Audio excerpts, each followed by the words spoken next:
ఓం శాంతి 24/4/2024 సాకార ఈశ్వరీయ మధుర మహావాక్యాలు. మధురమైన పిల్లలారా, మీరు ఉదయాన అమీరులుగా అవుతారు, సాయంకాలానికి ఫకీర్లుగా అంటే నిరుపేదలుగా మారిపోతారు. ఫకీర్ల నుండి అమీరులుగా, పతితుల నుండి పావనంగా అయ్యేందుకు 2 మాటలను గుర్తుంచుకోండి. 1 మన్మనాభవ, 2 మధ్యాజీభవ. అంటే మన్మనాభవ అనగా మనస్సును తండ్రి పైన ఉంచడం, నేను ఆత్మ అనే భావనతో. మధ్యాజీభవ, తండ్రి ఇచ్చే వారసత్వాన్ని కూడా గుర్తుంచుకోవడం. ప్రశ్న: కర్మ బంధనం నుండి ముక్తులుగా అయ్యేందుకు యుక్తి ఏది, ఉపాయమేమి? కర్మ బంధనాల నుండి ముక్తులు కావాలి అంటే 1 జవాబు స్మృతి యాత్ర మరియు జ్ఞాన స్మరణ. 2 ఒక్కరితోనే సర్వ సంబంధాలు ఉండాలి, ఇతరులెవ్వరి వైపు కూడా మీ బుద్ధి వెళ్ళరాదు. 3 సర్వశక్తివంతులైన తండ్రి బ్యాటరీతో సదా యోగము జోడింపబడి ఉండాలి. 4 మీపై మీరే పూర్తి గమనం ఉంచాలి. 5 దైవీ గుణాలు అనే రెక్కలను కట్టుకొని ఉంటే కర్మ బంధనాల నుండి ముక్తులవుతూ పోతారు. ఓం శాంతి. తండ్రి కూర్చొని అర్థం చేయించారు. ఈ కథ భారతవాసులది. ఏ కథ? ఉదయం అమీరులు, సాయంకాలము నిరుపేదలు. దీని గురించి ఒక కథ కూడా ఉంది. ఉదయం ధనవంతులుగా ఉండేవారు. ఈ విషయాలు ధనవంతులుగా ఉన్నప్పుడు మీరు వినరు. ఫకీరులు, అమీరులు అను మాటలను పిల్లలైన మీరు సంగమ యుగంలోనే వింటారు. ఈ విషయాలన్నింటినీ మనస్సులో ధారణ చేయాలి. తప్పకుండా భక్తి ఫకీరులుగా చేస్తుంది, జ్ఞానం అమీరులుగా చేస్తుంది. ఇందులో వర్ణింపబడిన రాత్రింబవళ్ళు కూడా అనంతమైనవి. సత్య త్రేతాయుగాలు ఉదయం, ద్వాపర కలియుగాలు సాయంకాలము లేదా రాత్రి. ఇది అనంతమైనటువంటి విషయం. అలా తయారు చేయువారు కూడా అనంతమైన తండ్రే. సర్వ పతితాత్మలు పావనంగా అయ్యేందుకు ఇది ఒక్కటే బ్యాటరీ. ఇటువంటి సామెతలను గుర్తు పెట్టుకున్న సంతోషంగా ఉంటారు. తండ్రి చెప్తున్నారు, పిల్లలు మీరు ఉదయం అమీరులుగా అవుతారు, సాయంకాలానికి ఫకీరులుగా మారిపోతారు. ఎలా మారిపోతారో తండ్రే తెలిపిస్తూ ఉన్నారు. అంతేకాక పతితుల నుండి పావనంగా, ఫకీర్ల నుండి అమీరులుగా అయ్యే యుక్తి కూడా తండ్రే అర్థం చేయిస్తారు. మన్మనాభవ, మధ్యాజీభవ, ఈ 2 యుక్తులు. ఇది పురుషోత్తమ సంగమయుగము అని కూడా పిల్లలకు తెలుసు. ఇక్కడ కూర్చొని ఉన్న వారందరూ నంబర్ వారుగా స్వర్గంలో అమీరులుగా తప్పకుండా అవుతారు అని గ్యారంటీ ఉంది.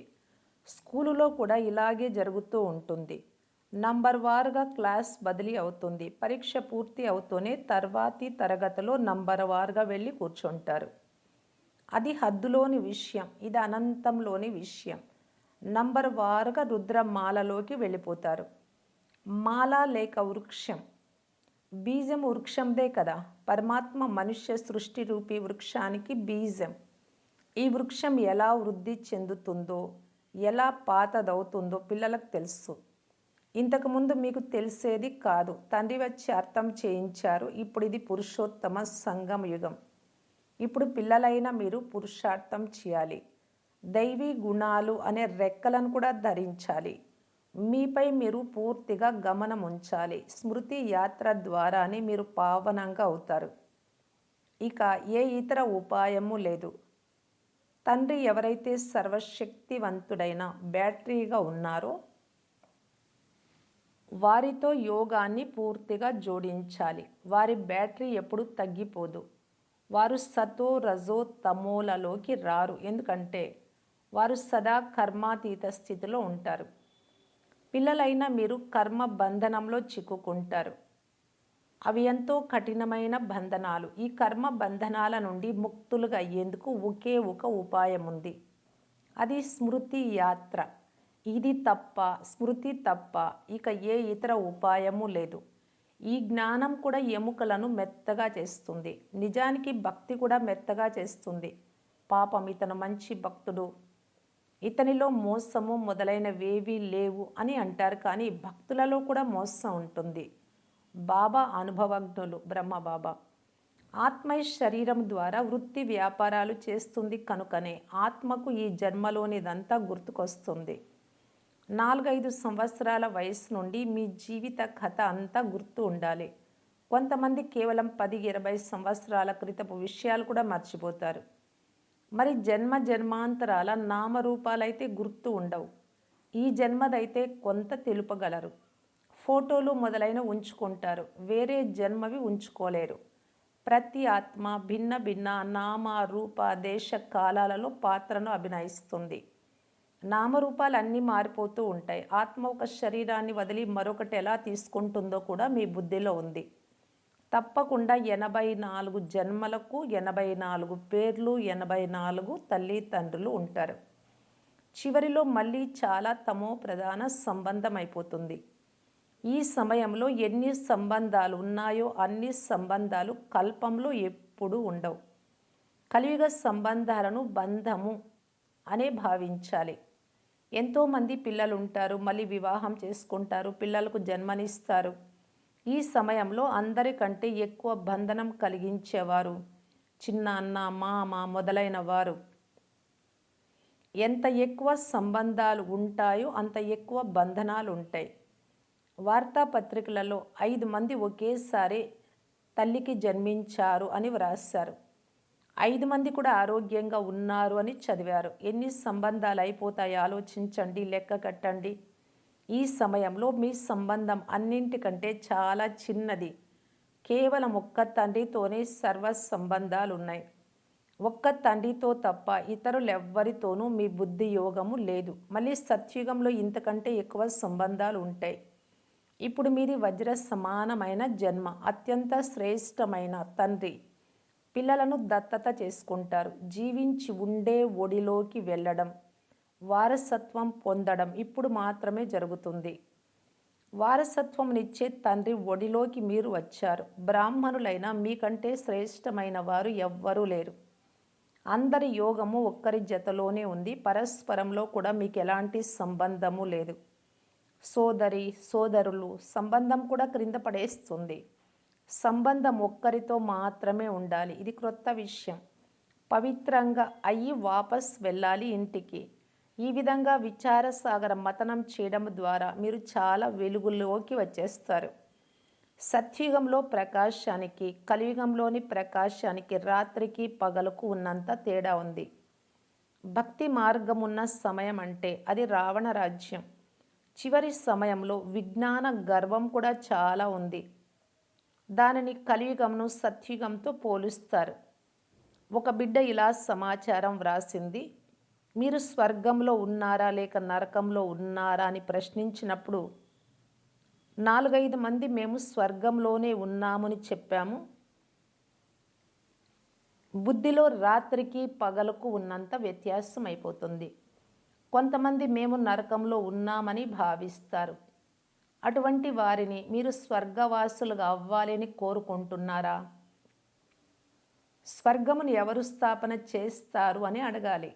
ఇవి చాలా మధురమైన విషయాలు. మీరు నోట్ చేసుకుంటారు, కానీ ఇదంతా నోట్స్లోనే ఉండిపోతుంది. సమయానికి గుర్తు రాదు.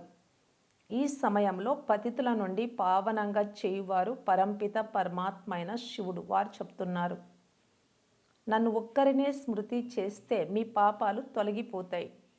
స్మృతిలో ఏదో కొంత సంపాదన ఉంటుంది కదా. స్మృతి చేసే ఆచారం ఇప్పుడే వెలువడింది. స్మృతి ద్వారానే మీరు ఎంతో ఉన్నతంగా స్వచ్ఛంగా అవుతారు. ఎవరు ఎంత శ్రమ చేస్తారో అంత శ్రేష్టమైన పదవిని పొందుతారు. బాబాను కూడా అడగవచ్చు. ప్రపంచంలో అయితే సంబంధాలు, ఆస్తుల కొరకు జగడాలు జరుగుతున్నాయి. ఇక్కడ ఏ ఇతర సంబంధము లేదు. ఒక్క తండ్రి తప్ప ఇతరులు ఎవ్వరూ లేరు. తండ్రి అనంతమైన యజమాని. విషయం చాలా సహజమైనది. ఆ వైపు స్వర్గము, ఈ వైపు నరకం. నరకవాసులు మంచివారా లేక స్వర్గవాసులు మంచివారా? తెలివి గలవారు స్వర్గవాసులు మంచివారని చెప్తారు. కొందరు నరకవాసులు స్వర్గవాసులతో మాకు పనే లేదు అని అంటారు. ఎందుకంటే వారికి తండ్రి గురించి తెలియదు. కొందరు తండ్రి ఒడి నుండి దూరమై మాయ ఒడిలోకి వెళ్ళిపోతారు. ఆశ్చర్యం అనిపిస్తుంది కదా. తండ్రి అద్భుతమైన వారు. వారిచ్చే జ్ఞానం కూడా అద్భుతమైనది. అన్నీ అద్భుతమైనవే. ఈ అద్భుతాలను అర్థం చేసుకునే వారి బుద్ధి కూడా ఈ అద్భుతాలలోనే మునిగి ఉండాలి. రావణుడు కానీ, అతడి రచన కానీ అద్భుతం కాదు. రాత్రికి పగలకు ఉన్నంత తేడా ఉంది. శాస్త్రాలలో కాళింది మడుగులోకి వెళ్ళాడు కృష్ణుడు, సర్పం కాటేసింది, నల్లగా అయిపోయాడు అని వ్రాసి ఉన్నారు. ఇప్పుడు మీరు వీటిని చాలా బాగా అర్థం చేయించగలరు. కృష్ణుడి చిత్రమును ఎవరు తీసుకొని చదివినా రిఫ్రెష్ అవుతారు. కృష్ణుడిది 84 జన్మల కథ. మీ కథ కూడా కృష్ణుడి కథ వలె ఉంటుంది. మీరు స్వర్గంలోకి అయితే వస్తారు కదా, మళ్ళీ త్రేతాలో కూడా వస్తూ ఉంటారు. వృద్ధి అవుతూ ఉంటుంది. త్రేతాయుగంలో రాజులయ్యేవారు. త్రేతాలోని వస్తారు అని కాదు, చదివిన వారి ముందు చదవని వారు బరువులు మోయవలసి ఉంటుంది. ఈ డ్రామా రహస్యము బాబా మాత్రమే తెలుసుకోగలరు. మీ బంధుమిత్రులు మొదలైన వారందరూ ఇప్పుడు నరకవాసులుగా ఉన్నారని మీకు తెలుసు. ఇప్పుడు మీరు పురుషోత్తమ సంగమ యుగంలో ఉన్నారు. పురుషోత్తములుగా అవుతూ ఉన్నారు. వెలుపల ఉండేదానికి ఇక్కడ 7 రోజులు వచ్చి ఉండేందుకు చాలా వ్యత్యాసం ఉంటుంది. హంసల సాంగత్యాన్ని వదిలి కొంగల సాంగత్యంలోకి వెళ్తారు, అపవిత్రుల సాంగత్యంలోకి. చెడిపేసేవారు కూడా చాలామంది ఉన్నారు. చాలామంది పిల్లలు మురళిని కూడా లక్ష్య పెట్టరు. తండ్రి అర్థం చేస్తూ ఉన్నారు, తప్పులు చేయకండి. మీరు సుగంధభరిత పుష్పాలుగా అవ్వాలి. మీ కొరకు కేవలం ఒక్క స్మృతి యాత్ర చాలు. ఇక్కడ మీకు బ్రాహ్మణుల సాంగత్యం మాత్రమే ఉంటుంది. శ్రేష్టాతి శ్రేష్టమైన వారెక్కడ, నీచులెక్కడ? బాబా కొంగల గుంపులో హంసనైన నేను ఒక్కరిని వెళ్ళి ఏం చేయగలను అంటారు. కొంగలు ముళ్ళుతో గుచ్చుతాయి, ఎంతో శ్రమ చేయాల్సి వస్తుంది అని కూడా పిల్లలు వ్రాస్తారు. తండ్రి శ్రీమత్ అనుసారం నడుచుకుంటే పదవి కూడా శ్రేష్టమైనది లభిస్తుంది. సదా అక్కడ కూడా హంసలే అయి ఉండండి. కొంగల సాంగత్యంలో కొంగగా అవ్వకండి. ఎంత విచిత్రం అంటే ఆశ్చర్యంగా వింటారు, వర్ణిస్తారు, పారిపోతారు అనే గాయనం కూడా ఉంది. జ్ఞానము కొద్దిగా విన్నా స్వర్గంలోకి వచ్చేస్తారు. కానీ రాత్రికి పగలకు ఉన్నంత వ్యత్యాసం ఉంటుంది. చాలా కఠినమైన శిక్షలు అనుభవిస్తారు. తండ్రి చెప్తున్నారు, నా మతమును అనుసరించక పతితంగా అయితే 100 రెట్ల శిక్ష లభిస్తుంది. పదవి కూడా తగ్గిపోతుంది. ఇప్పుడు రాజధాని స్థాపన అవుతూ ఉంది. ఈ విషయాలు మర్చిపోతారు. ఒకవేళ ఇది గుర్తున్నా ఉన్నత పదవిని పొందుకునే పురుషార్థం తప్పకుండా చేస్తారు. అలా చేయకుంటే ఒక చెవితో విని మరొక చెవితో వదిలేస్తారు అని అర్థమవుతుంది. తండ్రితో యోగం లేదు. ఇక్కడ ఉంటున్న బుద్ధియోగం పిల్లా పాపలపై ఉంటుంది. కొంతమందికి తండ్రి చెప్తున్నారు, అన్నీ మర్చిపోవాలి. దీనినే వైరాగ్యం అని అంటారు. ఇందులో కూడా శాతం ఉంది. ఎక్కడికెక్కడికో ఆలోచనలు వెళ్ళిపోతూ ఉంటాయి. పరస్పరము ప్రేమించుకుంటే బుద్ధి వారిలోనే చిక్కుకొని ఉంటుంది. బాబా ప్రతిరోజు అర్థం చేస్తూ ఉన్నారు, ఈ కనులతో ఏమేం చూస్తున్నారో అవన్నీ సమాప్తము కానున్నవి. మీ బుద్ధి యోగము నూతన ప్రపంచంలో ఉండాలి. అనంతమైన సంబంధాలతో ఉండాలి. ఈ ప్రియుడు తండ్రి అద్భుతమైన వారు. భక్తిలో మీరు వస్తే మిమ్ములను తప్ప మరెవ్వరిని స్మృతి చెయ్యను అని పాడారు. ఇప్పుడు నేను వచ్చాను కావున మీరు అన్ని వైపుల నుండి బుద్ధి యోగాన్ని తొలగించాలి కదా. ఇవన్నీ మట్టిలో కలిసిపోతాయి. లేకుంటే మీ బుద్ధియోగం మట్టిలో ఉన్నట్లే. నాతో బుద్ధియోగం ఉంచితే అధికారులుగా అయిపోతారు. తండ్రి ఎంతో బుద్ధివంతులుగా చేస్తారు. భక్తి ఏమిటో, జ్ఞానం ఏమిటో మనుషులకు తెలియదు. ఇప్పుడు మీకు జ్ఞానం లభించింది. అందువలన భక్తి ఏమిటో కూడా అర్థం చేసుకున్నారు. భక్తిలో ఎంత దుఃఖం ఉందో మీకు ఇప్పుడు ఫీలింగ్ కలుగుతుంది. మనుషులు భక్తి చేస్తూ స్వయాన్ని చాలా సుఖంగా ఉన్నాము అని, భగవంతుడు వచ్చి భక్తికి ఫలం ఇస్తారు అని భావిస్తారు. అయితే ఎవరికి ఏ ఫలం ఇస్తారు కొద్దిగా కూడా తెలియదు. ఇప్పుడు తండ్రి భక్తికి ఫలమునిచ్చేందుకు వచ్చారు అని మీకు తెలుసు.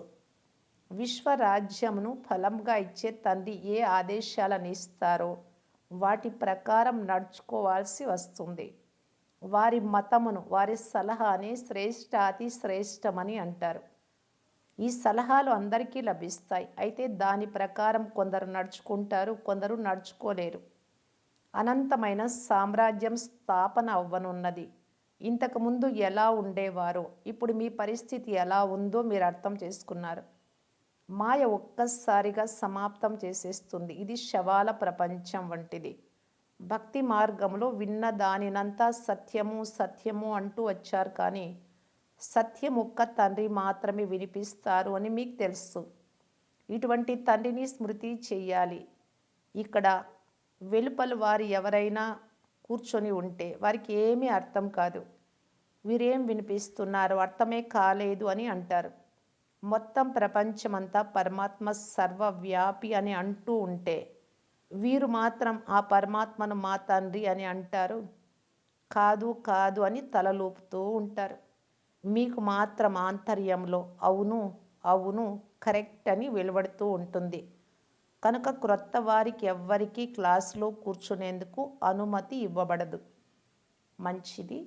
మధురాతి మధురమైన అపురూపమైన పిల్లలకు మాతాపిత బాప్దాదాల ప్రియ స్మృతులు మరియు గుడ్ మార్నింగ్.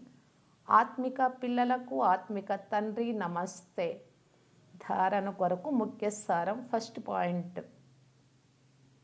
సుగంధ భరిత పుష్పాలుగా అయ్యేందుకు సాంగత్య విషయంలో చాలా జాగ్రత్త వహించాలి. హంసల సాంగత్యము మాత్రమే చేయాలి. హంసలై జీవించాలి.